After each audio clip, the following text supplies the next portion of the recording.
Warga membongkar pintu rolling door minimarket di Tapanuli Tengah. Berebut masuk untuk melakukan penjarahan kebutuhan pangan seperti beras, mie instan, serta perlengkapan bayi dan lansia. Penjarahan juga terjadi di sejumlah minimarket di Sibolga. Gudang beras Bulog di Sibolga juga dijarah warga. Penjarahan terjadi lantaran kondisi warga korban banjir kian memprihatinkan. Warga kelaparan karena belum mendapatkan bantuan sejak terjadi bencana. Kelaparan mulai meluas setelah akses logistik terputus total akibat banjir bandang yang melanda sejak Senin malam. Kondisi ini memicu kemarahan warga yang mulai kehabisan stok makanan. Polisi pun segera mengambil alih situasi dengan melakukan pengamanan di lokasi saat aksi penjarahan berlangsung.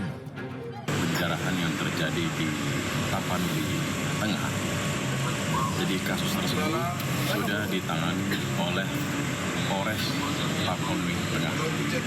Dan kami mengharapkan masyarakat dalam kondisi seperti saat ini harap bersabar karena dari pihak BNPB maupun dari pihak kepolisian daerah Sumatera Utara, TNI maupun instansi-instansi yang terkait sedang mengirim bantuan ke daerah Anda. Hingga kini, akses jalan ke sejumlah titik terdampak di Sibolga Tapanuli Tengah masih terputus akibat longsor besar. Jaringan telekomunikasi padam dan pasokan logistik belum bisa masuk maksimal. Warga berharap bantuan pangan, air bersih, dan obat-obatan segera disalurkan.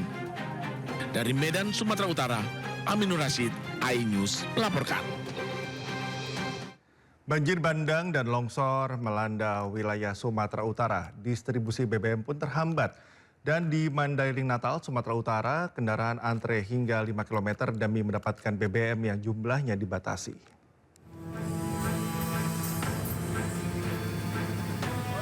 Ratusan kendaraan antre sepanjang 5 km demi mendapatkan jatah bahan bakar minyak di salah satu SPBU di Mandailing Natal, Sumatera Utara. Sudah 4 hari warga kesulitan mendapatkan BBM karena seluruh SPBU di Mandailing Natal tak mendapat pasokan dari Pertamina karena jalur distribusi terputus akibat banjir dan tanah longsor.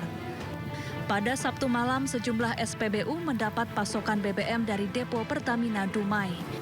Warga pun berbondong-bondong mengantre sejak subuh, bahkan ada yang sampai menginap di SPBU. Nggak ada minyak sekali, Pak. Nggak ada minyak ya? Iya, sama sekali nggak ada ini, udah res. Jadi dari jam berapa tadi antrinya? Ini dari jam Subuh. 6 tadi. Subuh? Iya. Udah di sini? Udah di sini. Tiba-tiba udah penuh nggak gini tadi? Udah penuh lah. Udah rame gitu? Iya, sedangkan semalam aku dari jam 10 di sini karena udah ngantuk pulang lagi. Oh, iya. Balik lagi ke sini subuh. Datang pagi-pagi buta ya? Iya. Tiba-tiba kondisinya udah rame gini? Udah rame kayak gini, Pak. Iya. Untuk mengantisipasi keributan karena saling berebut BBM, petugas kepolisian disiagakan di setiap SPBU. Dari Mandailing Natal, Sumatera Utara, Ahmad Hussein Lubis, iNews melaporkan.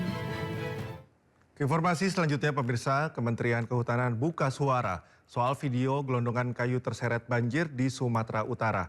Dugaan sementara gelondongan adalah kayu bekas tebangan yang sudah lapuk dan kemudian terseret banjir.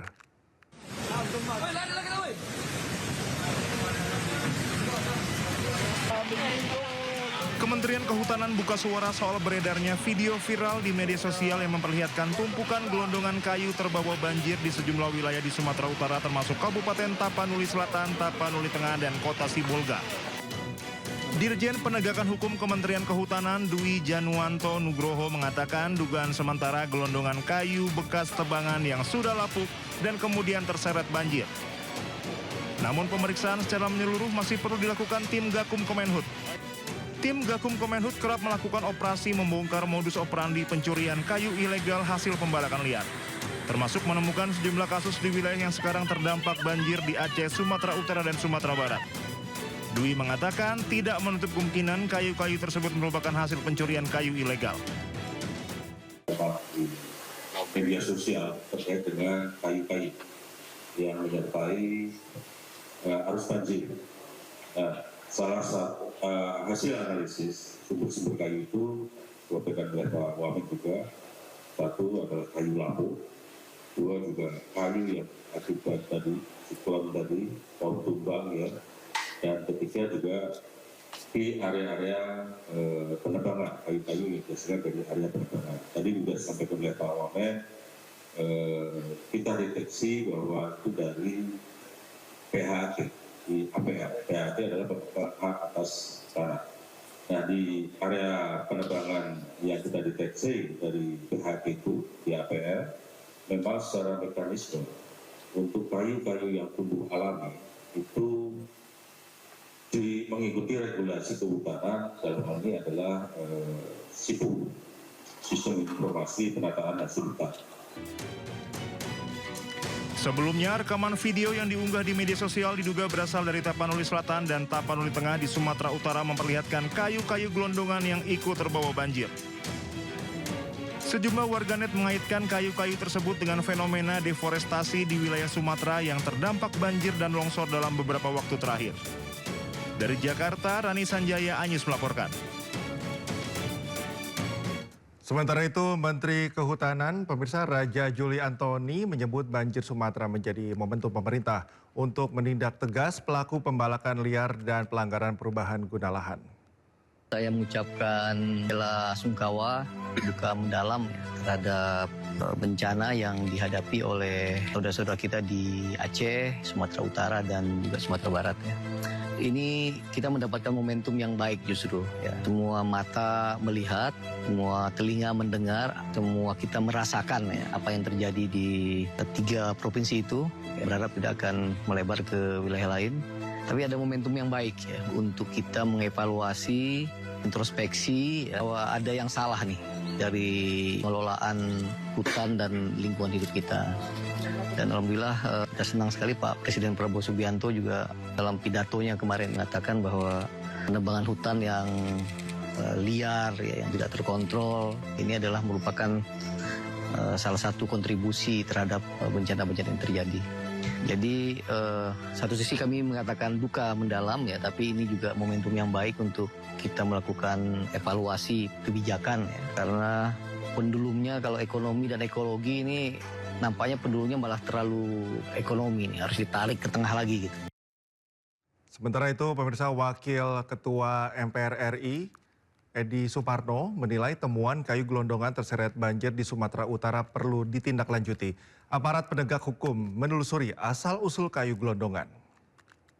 Kita sudah bicara dalam hal ini masalah penegakan hukum, bahwa perlu adanya tindak lanjut dari permasalahan yang sekarang kita sudah lihat, adanya kayu gelondongan yang sudah sangat nyata di depan mata kita. Sumbernya dari mana? Kalau itu adalah sumber legal, kita bisa telusuri dari perizinannya, dari kegiatan-kegiatannya yang dilakukan secara sah. Tetapi kalau ternyata itu dilakukan di luar jalur hukum dan ketentuan yang berlaku, saya kira perlu ada penegakan hukum yang kuat dan konsekuen agar ada efek jeraknya, jangan sampai terjadi lagi di kemudian hari.